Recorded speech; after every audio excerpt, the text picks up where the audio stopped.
Praise the Lord. आप सभी को जय मसीह की। मैं परमेश्वर का धन्यवाद देता हूँ आज की सुबह दिखाने के लिए। एक और दिन परमेश्वर ने हम सबके जीवन में जोड़ दिया। हम परमेश्वर को कोटि कोटि धन्यवाद दें। एक नया संदेश है। आज का जो संदेश है वो एक बहुत ही भयंकर या भयानक भविष्यवाणी है बाइबल की। और जैसे कि हम जानते हैं कि इन दिनों युद्ध चल रहे हैं और बहुत ही भयावह स्थिति पूरे विश्व की बनी हुई है। महंगाई है, मारकाट है, मर रहे हैं लोग और बहुत ही हाहाकार पूरे विश्व में मचा हुआ है। ऐसी परिस्थिति में बाइबल हमें एक ऐसी भविष्यवाणी की ओर इशारा करती है जो इन दिनों में हो सकती है, क्योंकि ये वो भविष्यवाणी है जिसका जिक्र आमोस ने किया था। हजारों साल पहले की बात है ये, लेकिन वो उस समय की बात थी। लेकिन ये भविष्यवाणी आज के लिए भी बहुत सटीक है। तो इस भविष्यवाणी को जानने के लिए इस संदेश को पूरा सुने, क्योंकि ये भविष्यवाणी ही नहीं बल्कि इसके मैं कारण भी बताऊंगा आपको कि ऐसा क्यों होगा और कब होगा। तो ये लगभग 4 या 5 कारण हैं जो मैं आज आपके सामने रखूंगा। तो ध्यान से सुनिएगा, पूरा संदेश सुने और इसे शेयर जरूर करें, ताकि बहुत से लोग जो इन 5 बातों में लिप्त हैं वो बाहर निकलें और परमेश्वर के वचन की ओर अपने मन को लगाएं। बहुत ही महत्वपूर्ण संदेश है दोस्तों, इसे स्किप मत कीजिएगा, जरूर सुनिए और इसे शेयर कीजिए, क्योंकि ये वचन आज आपके लिए है। आप जो देख रहे हैं, सुन रहे हैं, ये वचन आपके लिए है और इसे ध्यान से सुनिएगा। आपको लगेगा कि हाँ, वचन आपसे बात कर रहा है। तो बने रहिए मेरे साथ शुरू से लेके अंत तक। और मैं आपसे निवेदन करता हूँ, यदि अभी तक आपने मेरे इस चैनल को सब्सक्राइब नहीं किया है तो भी सब्सक्राइब कर लीजिए, बेल आइकन को दबाइए ताकि नोटिफिकेशन आपके पास पहुंचे। नया वीडियो, नई जानकारी बिना व्यवधान, बिना रुकावट आपके पास पहुंच जाए। मेरे वीडियोस को लाइक करें, शेयर करें और कमेंट्स बॉक्स में आकर मुझसे ज़रूर बातचीत कीजिए। और यदि आप हमारे बाइबल कॉलेज से BTH का कोर्स करना चाहते हैं तो इस नंबर पर मुझे व्हाट्सअप मैसेज कीजिए और लिखिए कि मुझे बाइबल कोर्स करना है। पूरी जानकारी उसी समय आपको दे दी जाएगी। ट्रूपर्स में आज का सवाल है, बहुत आसान सवाल है। आपको बताना है कि सच्ची दाखलता कौन है। किसने कहा कि सच्ची दाखलता मैं हूं? जानते हैं तो कमेंट्स में लिख दीजिए, नहीं तो डिस्क्रिप्शन में आपको सवाल का जवाब मिल जाएगा। हवाला जरूर लिखिएगा कि ये लिखा कहाँ पर है। Praise the Lord. आइए एक छोटी सी प्रार्थना करते हैं, फिर वचन में चलेंगे। प्रभु जी, मैं धन्यवाद देता हूँ आज की सुबह दिखाने के लिए और विनती करता हूँ प्रभु, आज के वचन को भी शेयर करने में मेरी मदद सहायता कर। मेरे होठों को, मेरे दिल दिमाग को छूकर ब्लेस कर। मेरी आत्मा और मेरा शरीर तेरे ही कब्जे में रहे, ताकि बोलने वाला मनुष्य नहीं बल्कि तेरा आत्मा हो।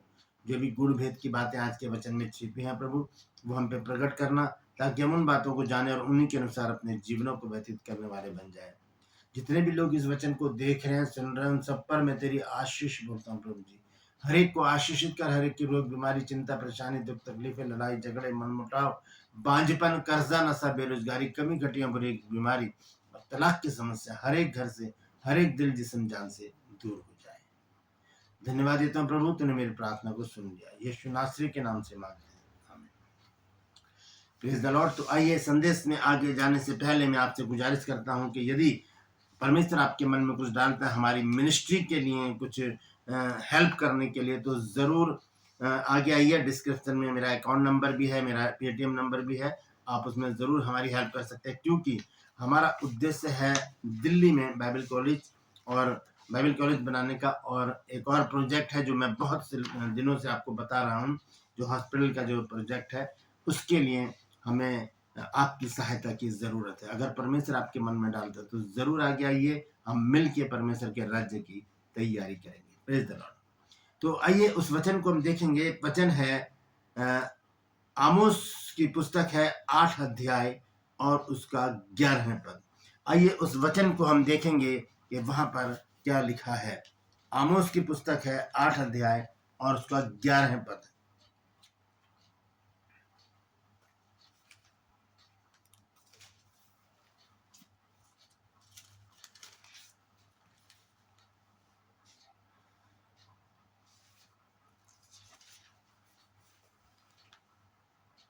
परमेश्वर यहोवा की ये वाणी है, देखो ऐसे दिन आते हैं जब मैं इस देश में महंगी करूंगा।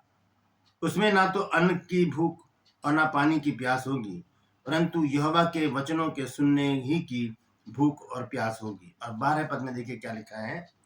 और लोग यहोवा के वचन की खोज में समुद्र से समुद्र तक और उत्तर से पूरब तक मारे मारे फिरेंगे, परंतु उसको ना पाएंगे।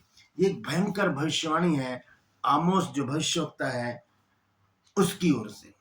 ये बताया जा रहा है यहाँ पर कि महंगाई जो होती है कई तरह की होती है। यहाँ पर लिखा है कि मैं महंगी करूंगा, देश में महंगी करूंगा, इसका मतलब है महंगाई। और महंगाई का मतलब होता है जो हमारी जरूरत की चीजें हैं उनसे वंचित हो जाना, वो हमारे लिए बहुत ज्यादा हमसे दूर हो जाना। क्योंकि महंगाई जब होती है तो लोग अपनी जरूरतों की चीजों को खरीदने में बड़ा ही मशक्कत करनी पड़ती है उनको, और उसमें ज़्यादा पैसा खर्च होता है। और बहुत से लोगों के पास तो पैसा होता नहीं है तो फिर वो नहीं खरीद पाते, इसलिए उनके लिए महंगाई और भयानक हो जाती है। इसी रीति से वचन के सुनने की प्यास और भूख, ये महंगाई आने वाली है आने वाले दिनों में। 5 बातें ऐसी हैं जो हमें बताती हैं कि हाँ ऐसा अब होने वाला है। अब क्योंकि पूरा विश्व युद्ध से परेशान है तो ऐसी परिस्थिति में ये बातें और ज़्यादा गहराई से हमें समझने की ज़रूरत है। तो मैं आपको बताना चाहता हूँ, क्योंकि मैंने आपको पहले ही बताया कि मैं पहले से ही प्रिंट करके निकाल के रख लेता हूँ ताकि समय ज़्यादा ना लगे, आपका समय भी कम और मेरा भी समय कम यूज़ हो। तो यहाँ पर लिखा है आमोस 8:11 एक भविष्यवाणी है जो केवल उस समय यानी कि इजराइल के लिए ही नहीं बल्कि आने वाले समय यानी कि विशेष करके अंत के दिनों में जो अंत का समय चल रहा है उसके लिए भी और उसकी ओर संकेत करती है ये भविष्यवाणी, आज के दिन के लिए और उस समय के लिए भी। मतलब एक चलती आ रही है भविष्यवाणी और हर समय के लिए भविष्यवाणी बड़ी सटीक है। इसमें वचन की भूख प्यास जो लिखा है ना, वचन की भूख और प्यास का अर्थ है कि लोग परमेश्वर का सच्चा वचन सुनना चाहेंगे। सच्चा वचन, आज लोग सुनाते हैं सच्चे वचन को तो, लेकिन ऐसा नहीं है। लोग किस्से कहानियों में या जहां पर ज्यादा दूसरे उनके मन की सी बातें होती हैं वहां पर चले जाते हैं। तो सच्चा वचन का मतलब भूख प्यास की वजह से, वचन की भूख प्यास का मतलब है सच्चा वचन सुनना चाहेंगे, पर उन्हें वह आसानी से नहीं मिलेगा। बहुत मशक्कत करनी पड़ेगी, बहुत भाग दौड़ करनी पड़ेगी, बहुत कोशिशें करनी पड़ेंगी, तब भी बामुश्किल वो आपको सच्चा वचन मिलेगा। अभी तो मिल रहा है सच्चा वचन, लेकिन लोग देख नहीं रहे, सुन नहीं रहे, समझ नहीं रहे हैं। यह परिस्थिति कब और कैसी होगी, इसे बाइबल के आधार पर मैंने 5 मुख्य कारणों से समझाने की कोशिश की है, तो इसको समझेंगे हम। सबसे पहला कारण क्या है, वो है जब लोग सत्य को अस्वीकार कर देंगे, सच्चाई को नहीं मानेंगे, तब ऐसी परिस्थिति में क्या होगा, वचन जो है हमसे दूर हो जाएगा और हम वचन को, जो सच्चा वचन होगा वो हमसे दूर हो जाएगा। और हम बाद में जब हमें पता चलेगा यार सच्चाई तो ये नहीं है, सच्चाई तो वो थी जो वो पास्टर जी बता रहे थे या वो सिस्टर बता रहे थे या वो प्रभु के दास दासी बता रहे थे, वो सच्चाई तो, और फिर उन्हें ढूंढेंगे और फिर वो मिलेंगे नहीं। क्योंकि आमोस 8:12 में यही लिखा है कि लोग समुद्र से समुद्र और पूरब से पश्चिम तक भागे भागे फिरेंगे लेकिन उस वचन को नहीं पाएंगे। तो जब मनुष्य जानबूझकर परमेश्वर के वचन को ठुकराते हैं तब परमेश्वर उन्हें उनके हाल पर छोड़ देता है। जब जानबूझकर ठुकराते हैं तब क्या होता है, परमेश्वर उनको उनके ही हाल पर छोड़ देता है। इसके लिए वचन मैं आपको बताना चाहता हूँ, 2 तीमुथियुस 4:3 और 4 पर देखिए क्या लिखा है। लिखा, क्योंकि ऐसा समय आएगा कि लोग खरा उपदेश ना सह सकेंगे, पर कानों की खुजली के कारण अपनी अभिलाषाओं के अनुसार अपने लिए बहुतेरे उपदेशक बटोर लेंगे और अपने कान सत्य से फेरकर कथा कहानियों पर लगाएंगे। अपने कान को सत्य से, सच्चाई से, सत्य क्या है, परमेश्वर का वचन है, इससे अलग कोई भी सच्चाई नहीं है, यहाँ से फेरकर कथा कहानियों पर, दूसरी बातों पर अपने आप को व्यस्त कर लेंगे। और क्या होगा, सच्चाई इनसे धीरे धीरे धीरे धीरे दूर होती चली जाएगी। ये अंत समय का एक भविष्यवाणी है। और इसका परिणाम क्या होगा कि सच्चा वचन दुर्लभ हो जाएगा, क्योंकि लोग उसे सुनना ही नहीं चाहेंगे। दुर्लभ का मतलब है बहुत मुश्किल से मुश्किल वचन हमें मिलेगा, हो सकता है ना भी मिले। दुर्लभ हो जाने का मतलब यही है। तो ये पहला जो संदर्भ है वो ये है, जब लोग सत्य को अस्वीकार करेंगे, वचन को ठुकरा देंगे। दूसरा कारण है जब लोग झूठे भविष्यवक्ताओं की ओर और झूठी शिक्षा की ओर बढ़ेंगे।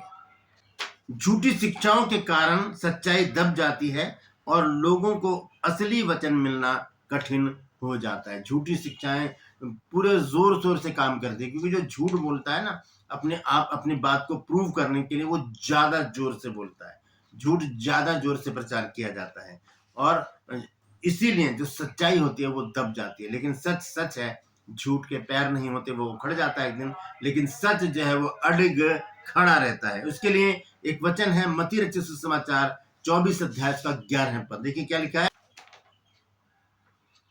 बहुत से झूठे भविष्यवक्ता, प्रचारक, उपदेशक खड़े हो जाएंगे और बहुतों को भरमा लेंगे, बहुत उनके पीछे भी चलेंगे। आप देख लीजिए यूट्यूब पर बहुत से झूठे भविष्यवक्ता है, उनके पीछे भीड़ की भीड़ है।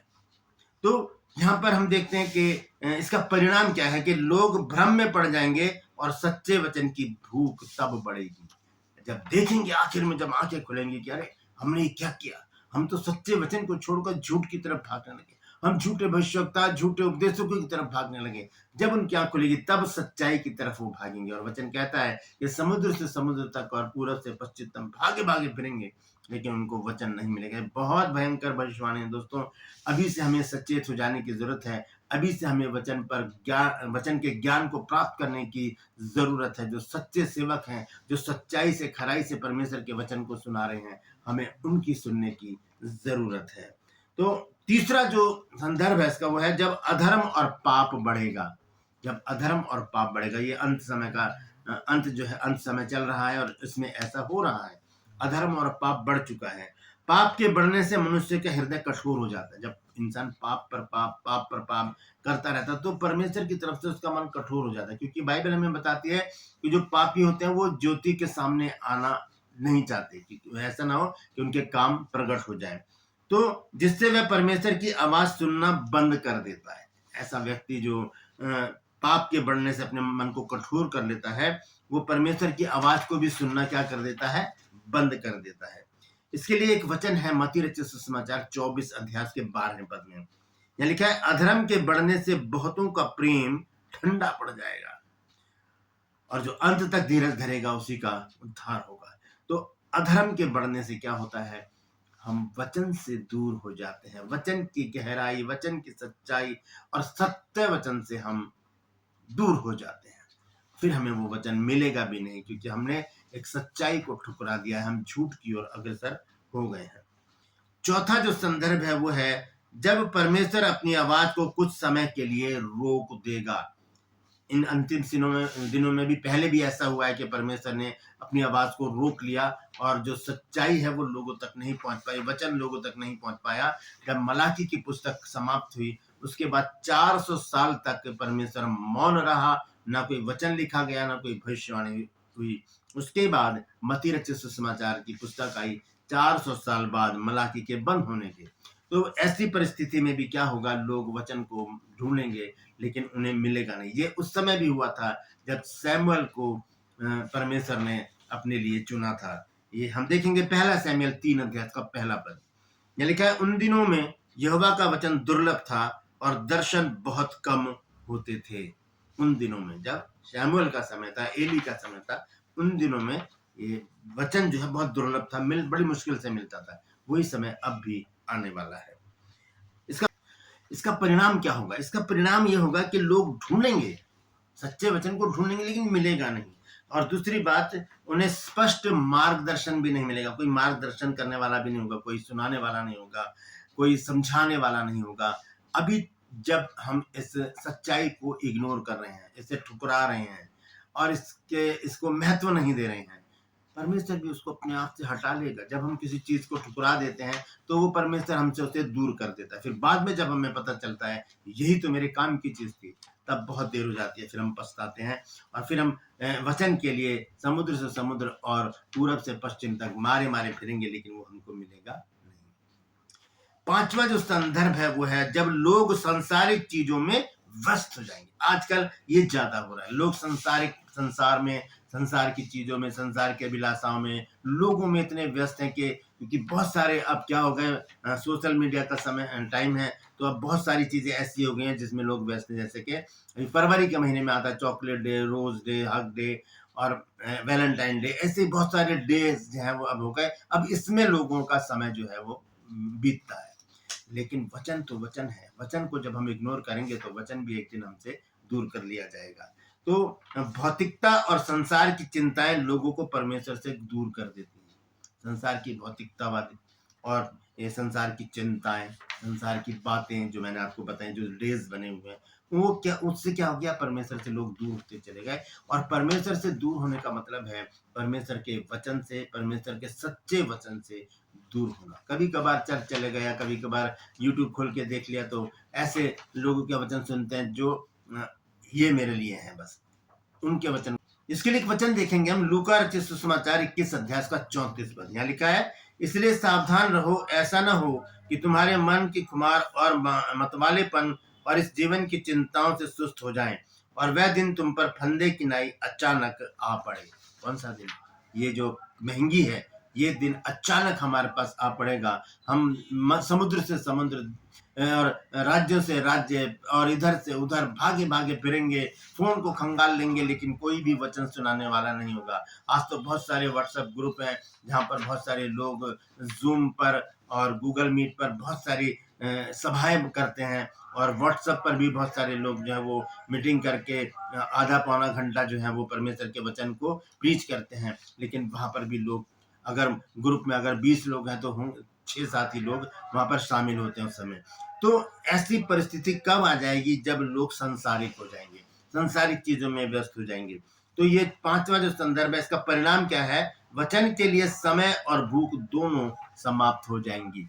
समय भी नहीं होगा लोगों के पास, और ना उनके पास भूख होगी। और ये आज के जमाने में हम देख रहे हैं, लोग वचन सुनने नहीं जाते, लोग वचन पर गौर करने नहीं जाते, उसकी गहराई को समझने नहीं जाते। बस एक ऐसा एक एडवर्टाइजमेंट है शैतान का, वहां भागे जा रहे हैं लोग। तो जरूरी है हम परमेश्वर के वचन के ऊपर ध्यान दें। इसके लिए मैं आपको बता दूं कि आमोस 8:11 की भविष्यवाणी विशेषकर अंत समय में पूरी तरह दिखाई देगी। अंत समय में पूरी तरह से दिखाई देगी, यानी कि इस समय में यह भविष्यवाणी पूरी तरह से प्रत्यक्ष रूप से हमारे सामने दिखाई देगी। सच्चा वचन दुर्लभ हो जाएगा, लोग खोजेंगे परंतु संतुष्टि नहीं पाएंगे, और झूठ और भ्रम अधिक होगा। इसलिए आज ही समय है कि हम परमेश्वर के वचन को सुने, समझें और अपने जीवन में उसे लागू भी करें। तो ये बहुत ही भयंकर भविष्यवाणी है आमोस के द्वारा 8 अध्याय के 11 पद में कि मैं देश में ऐसी महंगी करूंगा कि लोगों को अन्न की और जल की भूख प्यास नहीं होगी, बल्कि परमेश्वर के वचन को सुनने की भूख और प्यास होगी। लोग समुद्र से समुद्र और उत्तर से पूरब तक मारे मारे फिरेंगे, लेकिन उनको वचन नहीं मिलेगा। दोस्तों, आज हमारे पास समय है, जितना हो सके हम वचन को मनन करने में अपना समय व्यतीत करें, क्योंकि यही हमारे जीवन की रोटी है, यही हमारे जीवन का आधार है, यही वचन हमारे न्याय का भी आधार है। Praise the Lord. परमेश्वर इन वचनों के द्वारा हम सबको आशीष दे। यदि आज आपने कुछ नया सीखा है तो कमेंट्स में जरूर लिखिए, और इस वचन को शेयर कीजिए ताकि और भी लोग इन बातों को जान सकें। क्रूपस में आज का सवाल है, आपको बताना है कि सच्ची दाखलता कौन है। जानते हैं तो कमेंट्स में लिख दीजिए, नहीं तो डिस्क्रिप्शन में आपको इस सवाल का जवाब मिल जाएगा। और यदि आप हमारे बाइबल कॉलेज से BTH कोर्स करना चाहते हैं तो इस नंबर पर मुझे व्हाट्सएप मैसेज करके संपर्क कीजिए और पूरी जानकारी हासिल कीजिए। मैं आपसे निवेदन करता हूँ, यदि अभी तक आपने मेरे चैनल को सब्सक्राइब नहीं किया तो अभी सब्सक्राइब कर लीजिए, बेल आइकन को दबाइए ताकि नोटिफिकेशन आपके पास पहुंचे, नया वीडियो, नई जानकारी बिना व्यवधान, बिना रुकावट आपके पास पहुंच जाए। मेरे वीडियोस को लाइक कीजिए और शेयर कीजिए, कमेंट्स बॉक्स में आकर मुझसे जरूर बातचीत कीजिए। आज के लिए बस इतना ही, फिर मिलूंगा एक नए संदेश के साथ, एक नया वीडियो लेकर। तब तक के लिए मुझे इजाजत दीजिए, लेकिन अपना और अपनों का ख्याल रखिए, और वचन की खोज ना करनी पड़े, भागना ना पड़े इसलिए आज ही से वचन को सुनना, समझना और उस पर चलना शुरू कर दीजिए। Praise the Lord. परमेश्वर आप सबको आशीष दे।